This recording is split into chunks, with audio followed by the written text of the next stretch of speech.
नमस्कार दोस्तों, मेरा नाम है डॉक्टर ज्योति गुप्ता या फिर जैसा मैं हमेशा कहती हूँ आप मुझे कह सकते हैं डॉक्टर जॉय। ये वो नाम है जो मेरे घर के लोग और मेरे बहुत प्यारे दोस्त मुझे कहते हैं।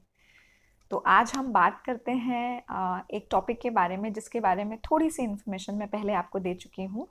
हमने लास्ट टाइम बात की थी इस बारे में कि जो हेयर फॉल है जो प्रेगनेंसी के दौरान या डिलीवरी के बाद होता है जिससे आप लोग बहुत परेशान हो जाते हैं और कुछ लोग एक्चुअली इतने स्ट्रेस्ड हो जाते हैं कि उन्हें लगता है कि अब इसका कोई सोल्यूशन नहीं है और वो गंजे होने वाले हैं जिससे वो काफ़ी डिप्रेस्ड हो जाते हैं। इस विषय में मैंने बात की थी और आपको समझाया था लास्ट वीडियो में कि इसके लिए बिल्कुल भी परेशान होने की ज़रूरत नहीं है। अगर आप लॉजिक समझ पाएंगे तो अपनी चीज़ों को बहुत अच्छे से सॉल्व भी कर पाएंगे। जैसा मैं हमेशा कहती हूँ कि science is based on logic. Science का मैजिक ही ये है कि वो लॉजिक पर बेस्ड है। तो जब आप लॉजिक समझना शुरू कर देते हैं तो आपके लिए साइंस और हेल्थ को समझना बहुत आसान हो जाता है। तो इसी के साथ शुरू करते हैं अपना अगला वीडियो। जैसे मैंने कहा था कि ये 2 वीडियो सीरीज़ होगा। तो पहला इस सीरीज़ का जो वीडियो था उसमें हमने बात की थी कि हेयर फॉल क्यों होता है। आई होप अब तक आप समझ चुके होंगे कि ये हेयर फॉल क्यों होता है। अगर आपको नहीं समझ में आया है या फिर आपने वो वीडियो नहीं देखा है तो पहले इसे स्टॉप करके आई वुड रिक्वेस्ट कि आप पुराना वीडियो देखिए, क्योंकि अगर ये क्यों होता है आपको समझ में आएगा तो इसके लिए क्या करना है ये समझना भी आपके लिए आसान हो जाएगा। और जो भी मैं रेमेडीज़ आपको बताने वाली हूँ वो बहुत ही सिंपल हैं, बहुत ही ईजी हैं। और जैसा मैंने समझाया था आपको कि हेयर फॉल को लेकर स्पेशली अगर डिलीवरी के बाद हो रहा है, ये एक हार्मोनल चेंज है और बहुत ही नेचुरल चेंज है। इसका रीज़न समझिए, इसके लिए परेशान होने की ज़रूरत नहीं है। तो आज इसी वीडियो सीरीज़ को आगे बढ़ाते हैं और बात करते हैं अपने सेकंड टॉपिक के बारे में कि ये हम जान चुके हैं कि हेयर फॉल क्यों होता है। हम रीअश्योर्ड हैं, कन्विंस्ड हैं, अब हम चिंता नहीं कर रहे हैं क्योंकि हम लॉजिक को जानते हैं। अब ये समझने की कोशिश करते हैं कि इसके लिए करना क्या है कि वापस से हम अपनी अच्छी प्रॉपर स्ट्रेंथ वाले हेयर को गेन कर सकें और हमारे बाल पहले की ही तरह, जिनसे हम बड़ा खुश रहते थे और हमें लगता था कि बहुत अच्छे बाल हैं, वापस वैसे हो जाएं। तो स्टार्ट करते हैं। पहली चीज़ जो आपको ध्यान रखनी है इस टाइम पर जब आपका हेयर फॉल हो रहा है तो ये कि आपको स्ट्रेस नहीं लेना है, परेशान नहीं होना है, क्योंकि जैसा मैंने समझाया है कि ये नेचुरल प्रोसेस है, नॉर्मल है, बहुत लोगों में होता है। तो परेशान नहीं होइए। तो फर्स्ट थिंग जो आपको करनी है वो ये है कि जो भी मार्केट में हार्श या बहुत स्ट्रॉन्ग शैम्पूज आते हैं उन्हें इस्तेमाल नहीं करेंगे इस टाइम पर। इस टाइम पर आप बहुत माइल्ड शैम्पूज या माइल्ड हेयर प्रोडक्ट्स का इस्तेमाल करेंगे। कोशिश कीजिए कि अपने स्कैल्प वाले एरिया में जितना हो सके कम से कम केमिकल्स का इस्तेमाल कीजिए, या तो बहुत ही माइल्ड और जेंटल शैम्पू यूज़ कीजिए या फिर सबसे अच्छी चीज़ है कि कुछ घरेलू नुस्खे अपनाइए, यानी कि कुछ होम रेमेडीज़ जो हमेशा हमारी मम्मियाँ या दादियाँ या नानियाँ हमें बताती हैं। ये टाइम है उन सबको इनकॉर्पोरेट करने का। तो आप अपने हेयर में कोई स्ट्रॉन्ग कंडीशनर या हेयर प्रोडक्ट इस टाइम यूज़ नहीं करिए, बल्कि उसकी जगह होम रेमेडीज़, जैसे कि हमें बताया जाता है कि हेयर के लिए दही बहुत अच्छा है, जो वाकई बहुत अच्छा कंडीशनर होता है, उसका इस्तेमाल कीजिए। या फिर आप एग का इस्तेमाल कर सकते हैं, अगेन वो हेयर की ग्रोथ के लिए बहुत अच्छा होता है। तो इस तरह की नेचुरल चीज़ें जो आपके घर में बहुत ईजीली अवेलेबल हैं और आपको कोई नुकसान नहीं पहुँचाएंगी, उनका इस्तेमाल कीजिए। Hair products, specially the strong hair products, please use नहीं कीजिए। बहुत लोग इस वक्त मिसगाइड होते हैं। जैसा मैं कहती हूँ हमेशा कि जब भी आप कोई वीडियोस देख रहे हैं या कुछ पढ़ रहे हैं, हमेशा ऑथेंटिक इन्फॉर्मेशन लीजिए। जो इसके बारे में जानते हैं, जो एक्सपर्ट्स हैं, जो डॉक्टर्स हैं, उनसे बात कीजिए। एक किसी इंसान का अपना एक पर्सनल एक्सपीरियंस जो है वह सही ओपिनियन है, ये कोई ज़रूरी नहीं है। जबकि डॉक्टर्स जब आपको बता रहे होते हैं कोई चीज़ तो वो थाउजेंड एंड थाउजेंड्स, हज़ारों करोड़ों लोगों को देख के, समझ के, उनके एक्सपीरियंसेस को समझ के, उनके ऊपर किए हुए इलाज को समझ के आपको बताते हैं। वो एविडेंस बेस्ड होता है, वो फैक्ट होता है और उससे भूल या गलती होने के चांसेस नहीं होते। तो इन बातों को समझिए। जैसा मैंने कहा, मिसगाइड नहीं होना है कि आप कहीं पढ़ते हैं या सुनते हैं कि ये जो हेयर प्रोडक्ट है इस टाइम पर बहुत हेल्प करेगा, बहुत वॉल्यूम बढ़ जाएगा हेयर का।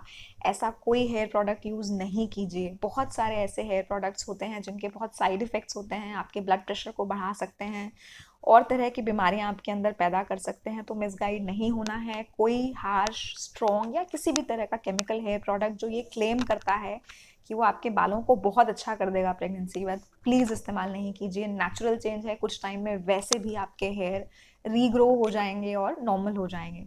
तो इस टाइम पर जैसे मैंने बताया, या तो बहुत माइल्ड शैम्पू यूज़ कीजिए या फिर कुछ घरेलू नुस्खे अपनाइए जिसमें आप दही का इस्तेमाल या एग का इस्तेमाल कर सकते हैं अपने हेयर को ठीक से रखने के लिए, उनको मॉइस्चर देने के लिए। इस समय उन्हें सिर्फ इतनी ज़रूरत है कि आप उन्हें मॉइस्चराइज करके रखें, उन्हें सही न्यूट्रिशन दें, नरिशमेंट दें, ताकि वो बहुत ज़्यादा गति से ना टूटें। तो ये हुई पहली चीज़ कि आपको केमिकल्स का इस्तेमाल नहीं करना है, मिसगाइड नहीं होना है।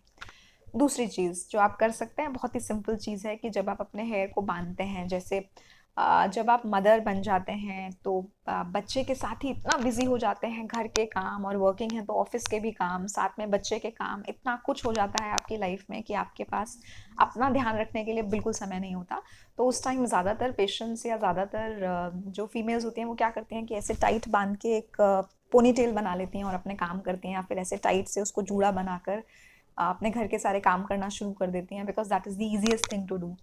तो आपको अपने हेयर को बहुत टाइट उस दौरान नहीं बांधना है, क्योंकि बहुत टाइट जब आप हेयर को बांधते हैं तो उन पर प्रेशर लगता है, और इस समय जैसे मैंने बताया था कि हॉर्मोन्स का बढ़ा हुआ होने के कारण, जो हॉर्मोन्स की वजह से आपके हेयर होते हैं वो बहुत ब्रिटल होते हैं, यानी कि बड़े कमज़ोर होते हैं और जल्दी से टूट जाते हैं। तो जब आप उन्हें बहुत टाइट बांधेंगे तो जो हेयर नेचुरली फॉल होने हैं वो तो फॉल होंगे ही, इसके अलावा भी आप अपने और हेयर को कमज़ोर बना सकते हैं। तो उसे टाइट नहीं बांधिए, लूज़ हल्का सा जूड़ा आप बनाइए, या जैसे भी आप अपने बालों को रखना चाहते हैं उन्हें लूज़ रखिए, बहुत टाइट नहीं रखेंगे। तो ये हुई दूसरी बात।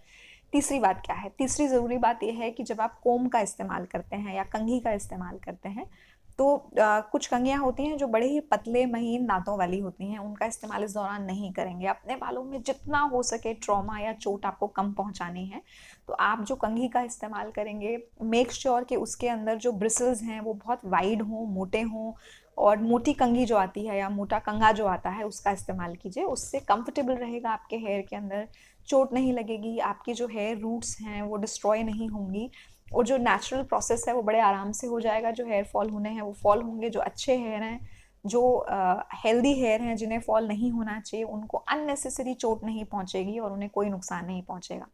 तो जैसा मैंने बताया, हार्ड स्ट्रॉन्ग केमिकल्स यूज़ नहीं कीजिए, दूसरों से प्रभावित मत होइए इस बात के लिए एड से या जो जानकारी आप लेते हैं उससे। दूसरी चीज़, अपने हेयर को बहुत टाइट नहीं बांधिए। तीसरी चीज़ मैंने आपको बताई कि जो कोम आप इस्तेमाल कर रहे हैं, जो कंघी आप इस्तेमाल कर रहे हैं, मेक श्योर कि वो बड़े मोटे दांतों वाली हो। जो मोटे दांतों वाली कंघी होती है वो आपको हेल्प करेगी। चौथी चीज़, इस टाइम पर बहुत इंपॉर्टेंट होता है प्रॉपर नरिशमेंट लेना। प्रॉपर नरिशमेंट खाने के लिए भी कुछ चीज़ें होती हैं और लगाने के लिए भी, जिन्हें आप इस्तेमाल कर सकते हैं। खाने में अपनी डाइट बहुत अच्छी रखिए इस टाइम पर। आप माँ हैं या आप माँ बनने वाली हैं, दोनों ही सूरतों में आपको अच्छे न्यूट्रिशन की ज़रूरत है। बच्चे के लिए तो है ही, आपके अपने लिए भी ये बहुत ज़रूरी है। तो जो भी डाइट आप लेते हैं, मेक श्योर उसके अंदर बहुत विटामिन्स हों, मिनरल्स हों। बहुत सारे फ्रूट्स हैं जिनके अंदर बहुत विटामिन्स मिनरल्स की मात्रा होती है। हरी सब्जियां खाइए, फ्रूट्स खाइए। मेरे चैनल पर ऐसी बहुत सारी इन्फॉर्मेशन है डाइट को लेके, जिसमें मैंने आपको बताया हुआ है कि आप किस डाइट से अपना जो न्यूट्रिशन है अच्छा रख सकते हैं प्रेगनेंसी में, या उसके बाद आपको क्या खाना चाहिए। प्लीज़ उन वीडियोस को देखिए, उन सब चीज़ों को, बहुत सिंपल चीज़ें हैं जो आपको आराम से मिल जाएंगी, अपनी डाइट में उनको ऐड कीजिए और उन सब चीज़ों से अपने स्किन की, बॉडी की और हेयर की हेल्थ को इम्प्रूव कीजिए। तो एक हेल्दी डाइट बहुत बहुत हेल्प करती है आपके इस प्रोसेस को ठीक से आगे बढ़ाने में।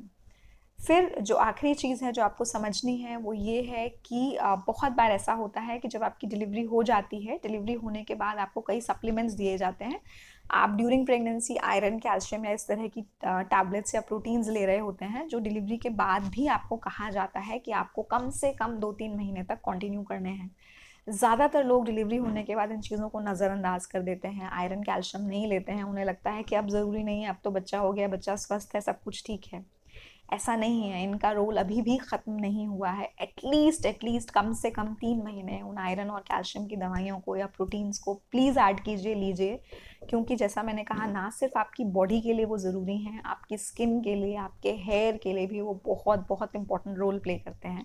तो आप उन सब चीज़ों को, जो सप्लीमेंट्स आपको दिए गए हैं, उनको इस्तेमाल कीजिए, ताकि आपकी जो रिकवरी है डिलीवरी के बाद, जो भी चेंजेस आपके अंदर हुए हैं, वापस बैक टू नॉर्मल आने में आपको बहुत मदद मिलती है उनसे। जैसा मैं भी समझा रही थी कि जब डिलीवरी हो जाती है, जब बच्चा होता है आपको, उस टाइम पर आप इतना बिजी हो जाते हैं, आपके घर का काम, ऑफिस का काम, बच्चे के साथ भाग दौड़, इस सब में कहीं ना कहीं आप अपने आप को नज़रअंदाज कर देते हैं, जो नहीं करना है। एटलीस्ट ये हेल्थ सप्लीमेंट्स लीजिए ताकि आपको बेनिफिट मिल सके। तो ये 5 चीज़ें हैं जो बहुत ज़रूरी हैं आपकी हेयर ग्रोथ के लिए। एक एडिशनल जो आप कह सकते हैं बोनस पॉइंट, वो भी ज़रूर आपको बताना चाहूँगी, एक टिप। इस दौरान प्लीज़ डिप्रेस नहीं होइए ये सोच कर के मेरा हेयर फॉल हो रहा है और मैं गंजी होने वाली हूँ। एक अच्छा सा हेयर कट इस टाइम पे कराइए। सिर्फ आपके मन को खुश करने के लिए नहीं कह रही हूँ कि आपको हेयर कट कराना चाहिए, उसका एक साइंटिफिक बेनिफिट भी है। जब आपके हेयर बड़े होने लग जाते हैं, बिकॉज जैसे मैंने प्रेगनेंसी में बताया कि हेयर फॉल वाली स्टेज नहीं आ रही है, वो रेस्ट की स्टेज में चले गए हैं, तो आप पुराने वीडियो से समझ पाएंगे। पुराना वीडियो देखिए जो मैंने हेयर फॉल पे, हेयर फॉल क्यों होता है, उसमें ये सब बताया है कि कैसे जो हेयर होते हैं वो रेस्ट फेज में चले जाते हैं। उस दौरान आपके हेयर की ग्रोथ इस तरह की होती है कि स्प्लिट एंड्स जो हैं, जो दो मुँहे बाल हैं, वो बहुत ज़्यादा आने लग जाते हैं। तो जब आप हेयर कट कराते हैं तो वो तो ख़त्म हो ही जाते हैं, प्लस एक अच्छा हेयर कट कराने से आपको उस दौरान एक अच्छा वॉल्यूम भी मिलता है बालों में। तो इस तरह का हेयर कट कराइए जिससे आपको एक अच्छा वॉल्यूम मिले, कि जब तक आपके नेचुरल हेयर फिर से वापस नहीं आ रहे हैं, एटलीस्ट हेयर फॉल के टाइम पर अगर कुछ पैचेस बन रहे हैं आपके हेयर में, कुछ ऐसे एरियाज बन गए हैं जिनको लेके आप बहुत स्ट्रेस्ड या परेशान रहती हैं कि यहाँ पर तो बिल्कुल ही हेयर ग्रोथ नहीं है, तो आप अच्छे प्रॉपर हेयर कट से उन एरियाज़ को कवर कर सकते हैं या वॉल्यूम अटेन कर सकते हैं, जिससे आपको ये बैड फीलिंग नहीं आएगा। और जैसा मैंने कहा, नॉर्मल प्रोसेस है, कुछ महीनों बाद वापस से ये हेयर ग्रो कर जाएंगे, तो बिल्कुल भी चिंता करने की ज़रूरत नहीं है। ये होम रेमेडीज़ अपनाइए। और एक और चीज़ कर सकते हैं कि आप अपने सर पर वार्म ऑयल की अच्छे से मसाज करिए, वो भी अच्छा न्यूट्रिशन या नरिशमेंट पहुंचाने में हेल्प करता है आपके हेयर में, और आपकी हेयर ग्रोथ को भी हेल्प करता है।